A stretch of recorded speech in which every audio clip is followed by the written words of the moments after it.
So hello students, now we are going to discuss modes of reproduction used by single organisms. तो modes of reproduction के बारे में हम पढ़ेंगे हम सिंगल ऑर्गेनिजम्स में। सिंगल ऑर्गेनिज्म मतलब और एक ऑर्गेनिज्म जो है वो कैसे रिप्रोड्यूस करता है, कौन कौन से मोड्स यानी कि मेथड्स होते हैं। ठीक है, तो सबसे पहला है हमारा मेथड फिजन। ठीक है, तो फिजन में क्या होता है students, for unicellular organisms. Unicellular मतलब जिनमें एक ही सेल होता है, तो वहाँ पे सेल डिवीज़न होती है बाय फिजन। ठीक है, तो फिजन में क्या होता है, दो पार्ट्स में डिवाइड हो जाता है ऑर्गेनिज्म। ठीक है, जैसे ये अमीबा का आपको दिखा रखा है। ठीक है, ये एक और दिख रहा है लिशमेनिया, ये है लिशमेनिया और ये अमीबा है। ठीक है, तो लिशमेनिया का थोड़ा सा डिफरेंट है, पहले हम अमीबा का देख लेते हैं। तो अमीबा में क्या है, धीरे धीरे पहले तो एक अमीबा था, ठीक है, यहाँ पे था, उसके बाद उसकी न्यूक्लियस जो है वो धीरे धीरे स्प्लिट होना स्टार्ट होती है, यानी कि डिवाइड होना स्टार्ट हो जाती है। यहाँ जाके थोड़ी और डिवाइड होता है, यहाँ जाके बिल्कुल थोड़ी सी जुड़ी हुई है, और फिर यहाँ जाके सेपरेट दोनों अलग अलग हो जाते हैं। तो एक अमीबा जो है वो दो में स्प्लिट हो गया, यानी कि डिवाइड हो गया। ठीक है, ये जो दो अमीबा बने हैं इनको हम बोलते हैं डॉटर न्यूक्लियाई। ठीक है, तो डॉटर न्यूक्लियाई या डॉटर अमीबा हैं ये।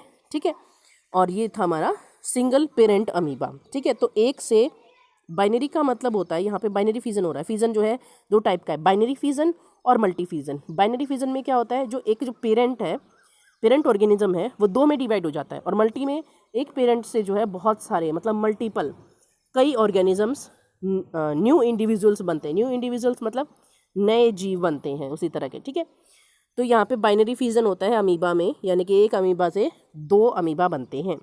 ठीक है, तो बहुत सारे बैक्टीरिया और protozoa simply split into two half, दो हाफ में डिवाइड हो जाते हैं, स्प्लिट हो जाते हैं ड्यूरिंग सेल डिवीजन। तो इनकी सेल डिवाइड हो रही है, न्यूक्लियस जो है वो डिवाइड हो रही है। तो in organism such as amoeba the splitting of two cells during division can take place in any plane. ठीक है, तो ये हो गया हमारा अमीबा का, तो ये हमारा बाइनरी फिजन। ठीक है, तो ये हो गया हमारा बाइनरी फिजन। उसके बाद लिशमेनिया में क्या होता है, ये भी यूनिसेलुलर ऑर्गेनिज्म है। ठीक है, इस लिशमेनिया से काला अजहर होता है, काला अजहर नाम का जो डिसीज है वो होती है, which have a wipe like structure, wipe की तरह स्ट्रक्चर है इसका एक एंड से।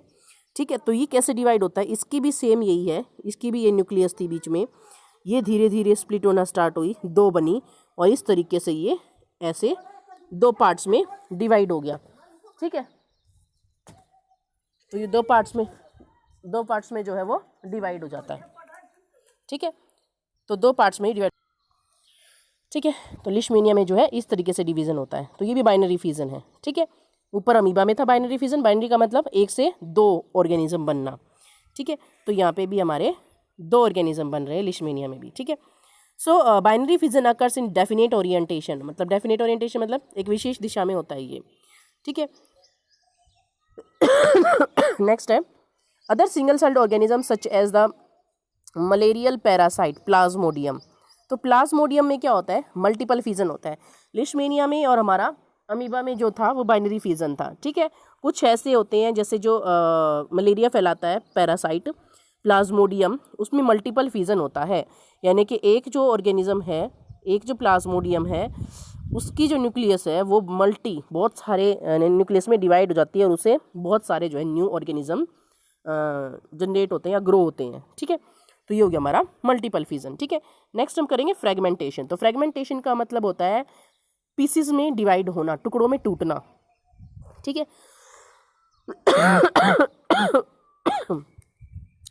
इन multi cellular organisms with relatively simple body organisation simple reproductive methods can still work. Multi cellular organisms में क्या होते हैं, जो सिंपल जो रिप्रोडक्शन होता है वो भी काम करता है। ठीक है, जैसे स्पाइरो वगैरह में है, तो स्पाइरो वगैरह में क्या होता है, एक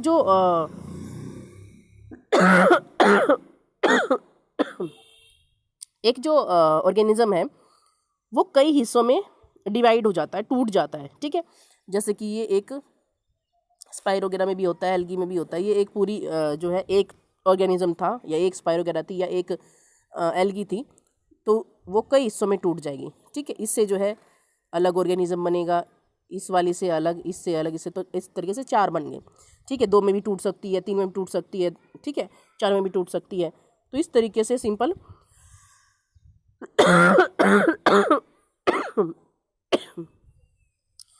तो इनके जो है टुकड़ों में टूटने से पीसेस में टूटने से जो है, जितने पीसेस में वो ऑर्गेनिज्म टूटेगा उतने ही जो है न्यू इंडिविजुअल क्रिएट होंगे। और इन पीसेस को क्या कहा जाता है? फ्रेगमेंट्स कहा जाता है। दीज पीसेस और fragments grow into new individuals. ठीक है, तो ये जो है नए जीवों में बदल जाते हैं। तो वो पीसेस जो होते हैं वो फ्रेगमेंट्स कहलाते हैं, इसलिए प्रोसेस क्या कहलाती है? फ्रेगमेंटेशन, यानी कि टुकड़े, यानी कि हिस्से। ठीक है, तो सारे के सारे मल्टी सेलुलर ऑर्गेनिजम्स में फ्रेगमेंटेशन नहीं होता। ठीक है, क्योंकि हमारे में क्या करते हैं, बहुत सारे मल्टी सेलुलर ऑर्गेनिजम्स में जो है ग्रुप ऑफ सेल्स मिलकर टिश्यू बना लेते हैं। ठीक है, तो स्पेशलाइज्ड टिश्यू हो जाते हैं, तो वहाँ पे ये इस टाइप का रिप्रोडक्शन नहीं होता। ठीक है, तो सेल डिवीज़न के और मेथड्स होते हैं। ठीक है, तो हर एक की जो है वो अलग अलग है। तो फ्रेगमेंटेशन हो गया। ठीक है, तो फ्रेगमेंटेशन में क्या है? टुकड़ों में टूटना। ठीक है, उसके बाद है, और रिप्रोडक्शन के लिए एक बेशक मल्टी सेलुलर ऑर्गेनिजम्स हैं, लेकिन फिर भी रिप्रोडक्शन जो है वो सिंगल सेल से भी होता है, सिंगल सेल से होता है। जैसे ह्यूमन बींग्स के अंदर भी जो रिप्रोडक्शन होता है, स्टार्टिंग जो होती है वो सिंगल सेल से ही होती है, एक सेल से ही होती है। ठीक है, so single cell in organisms, single cell is capable of growing. तो एक सेल जो है वो ग्रो होता है, डिवाइड होता रहता है, डिवाइड होता है, और पूरा का पूरा मल्टी सेलुलर ऑर्गेनिज्म बनता है। ठीक है, उसके बाद नेक्स्ट थर्ड हमारा मेथड है रिप्रोडक्शन का, रीजनरेशन। तो रीजनरेशन नाम से तो चल रहा है दोबारा से जनरेट होना, दोबारा से बनना।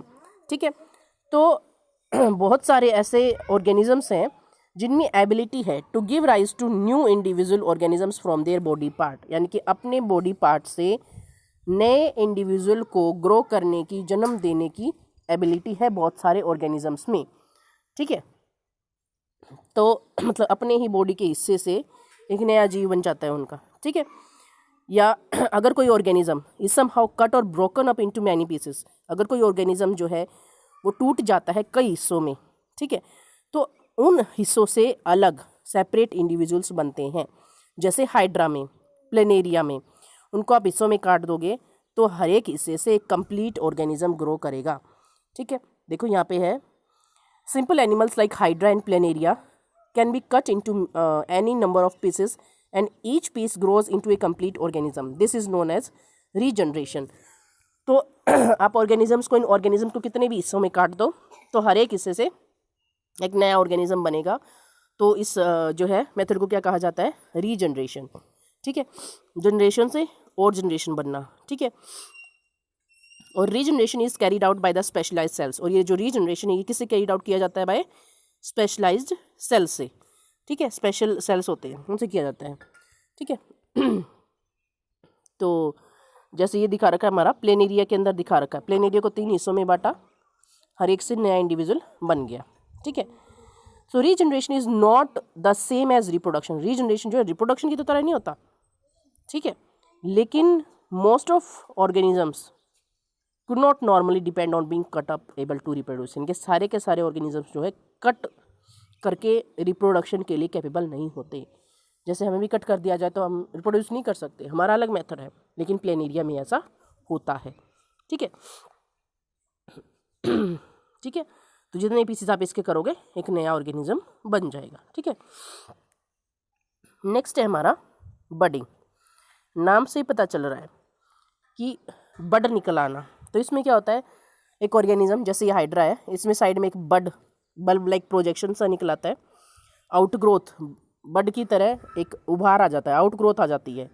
ठीक है, due to repeated cell division, क्योंकि यहाँ पे सेल डिवीजन हो रही है और एक उभार निकल आता है। ये उभार थोड़ा सा बड़ा होता है, इसको हम बड कहते हैं, फिर थोड़ा और बड़ा हो जाता है और लास्ट में जो है इस पेरेंट से डिटैच हो जाता है। डिटैच मतलब अलग हो जाता है और एक नया इंडिविजुअल बन जाता है।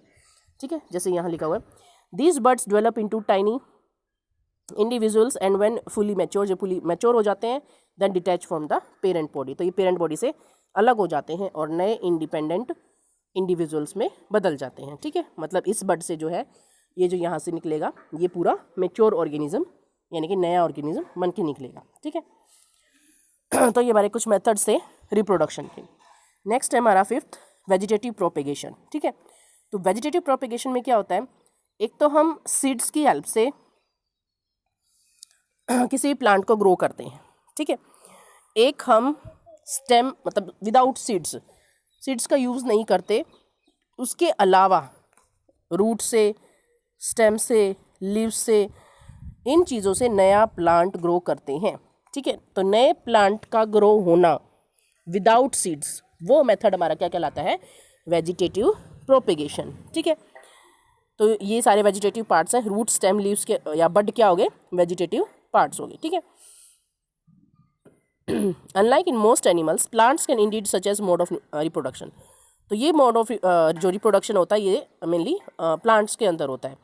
So this property of vegetative propagation is used in method such as layering और ग्राफ्टिंग।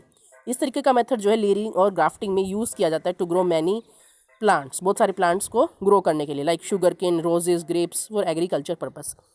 अब जो एक क्या फ़ायदा होता है वेजिटेटिव प्रोपेगेशन का?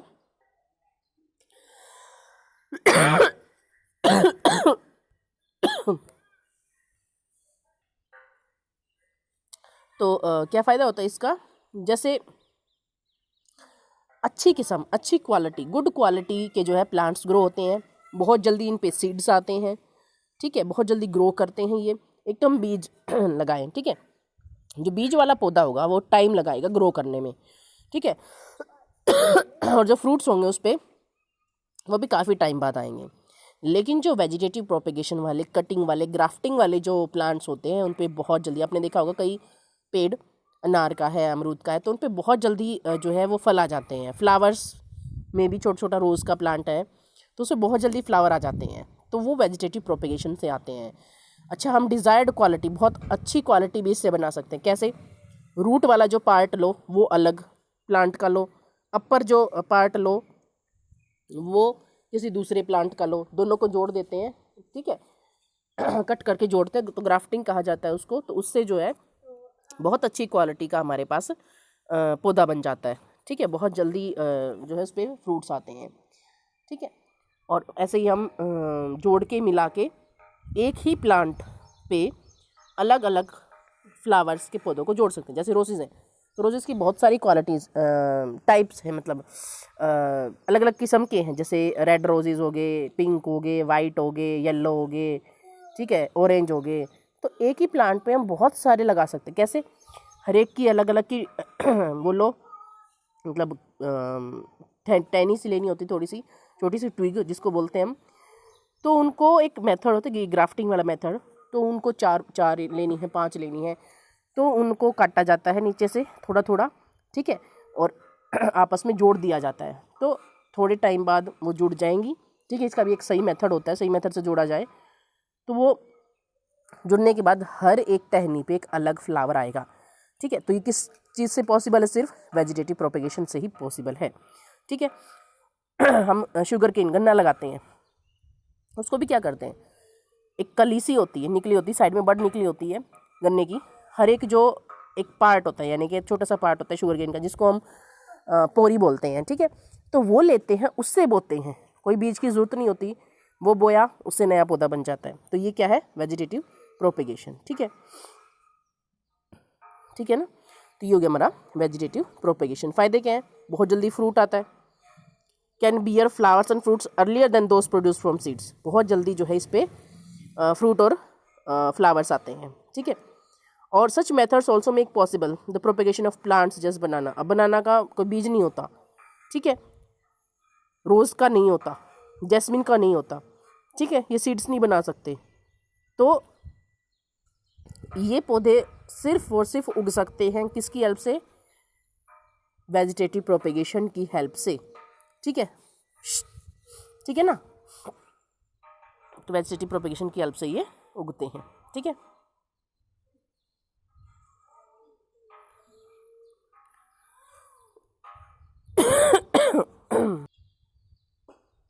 ओके, तो इसमें एक और चीज़ है, क्या है कि जो वेजिटेटिव प्रोपेगेशन से जो हमारा प्लांट होता है, मिलता है, वो बिल्कुल एग्जैक्ट कॉपी होता है, ठीक है। वो जेनेटिकली सिमिलर होता है टू पेरेंट प्लांट, बिल्कुल एक जैसा होता है, ठीक है, उसी की तरह सेम प्लांट में हमें मिलेगा, ठीक है। नेक्स्ट है हमारा वेजिटेटिव प्रोपेगेशन में बड की हेल्प से भी, ठीक है, मतलब लीफ के अंदर बड की हेल्प से भी हम रिप्रोडक्शन करवा सकते हैं। कैसे? अब जैसे ये है ब्रायोफाइलम। ब्रायोफाइलम जो होता है नाम का जो पौधा है, उसकी पत्तियाँ जो होती हैं उनसे नए पौधे होते हैं। हर एक बड निकलेगी अलग अलग, ठीक है। और इस बड की हेल्प से क्या होगा, एक नया इसको मिट्टी में दबा देते हैं, या ऊपर से एक पेड़ से ब्रायोफाइलम का अगर पत्ता गिर जाता है, ठीक है, तो उससे नया एक प्लांट जो है वो ग्रो कर जाता है, यानी कि उग जाता है, ठीक है। और स्टेम मतलब जो हमारा पोटैटो होता है उसमें भी इसी तरीके से बड से निकलती हैं, और उनको हम ऐसे ही ज़मीन में सॉइल में दबाते हैं और उससे जो है पौधा उग जाता है, ठीक है। तो ये हमारा मेथड कौन सा है? Vegetative propagation. रूट, स्टेम या लीव्स या बड्स की हेल्प से नए पौधे का उगना, ठीक है। उसके बाद है स्पोर फॉर्मेशन, ठीक है। सिक्स्थ हमारा मेथड है स्पोर फॉर्मेशन। तो स्पोर में क्या होता है, बहुत सारे छोटे छोटे स्पोर्स बनते हैं, ठीक है। और वैसे किस में होता है ये? राइजोपस वगैरह में ही होता है, ठीक है। तो इसमें क्या होता है, स्पोर्स में आर कवर्डेड बाय थिक वॉल्स। ये क्या होता है? थिक वॉल्स होती हैं इनकी, ठीक है, जो उसको प्रोटेक्ट करती हैं until they come into contact with another moist surface, ठीक है। ये कब उगते हैं? जब इनकी फेवरेबल कंडीशंस आती हैं। फेवरेबल कंडीशंस मतलब मॉइस्ट जगह हो, मतलब नमी वाली, कम टेम्परेचर हो, नमी वाली चीज़ हो, नमी वाली जगह हो, ठीक है। जब तक इनकी अनुसार वाली टेम्परेचर नहीं आता है, अनुसार वाली फेवरेबल जो है इनकी कंडीशंस नहीं आती हैं, तब तक वो हार्ड लेयर जो है वो इनको बचाए रखती है, उसके अंदर रहते हैं। जैसे ही नमी आती है, बारिश वाला मौसम आता है, तो फटाफट से इनकी जो बाहर वाली कवरिंग है वो हट जाती है, और ये जो है रिलीज़ हो जाते हैं, ठीक है। और अलग अलग जो है इंडिविजुअल के रूप में ग्रो करना स्टार्ट कर देते हैं, जैसे ब्रेड पे ग्रो करना स्टार्ट कर दिया इन्होंने, ठीक है। तो ये हो गया हमारा स्पोर फॉर्मेशन, ठीक है। तो यहाँ पे हमारा जो है रिप्रोडक्शन, यहाँ पे जो है रिप्रोडक्शन के जो मेथड्स हैं वो यहाँ पे एंड अप हो जाते हैं, ओके।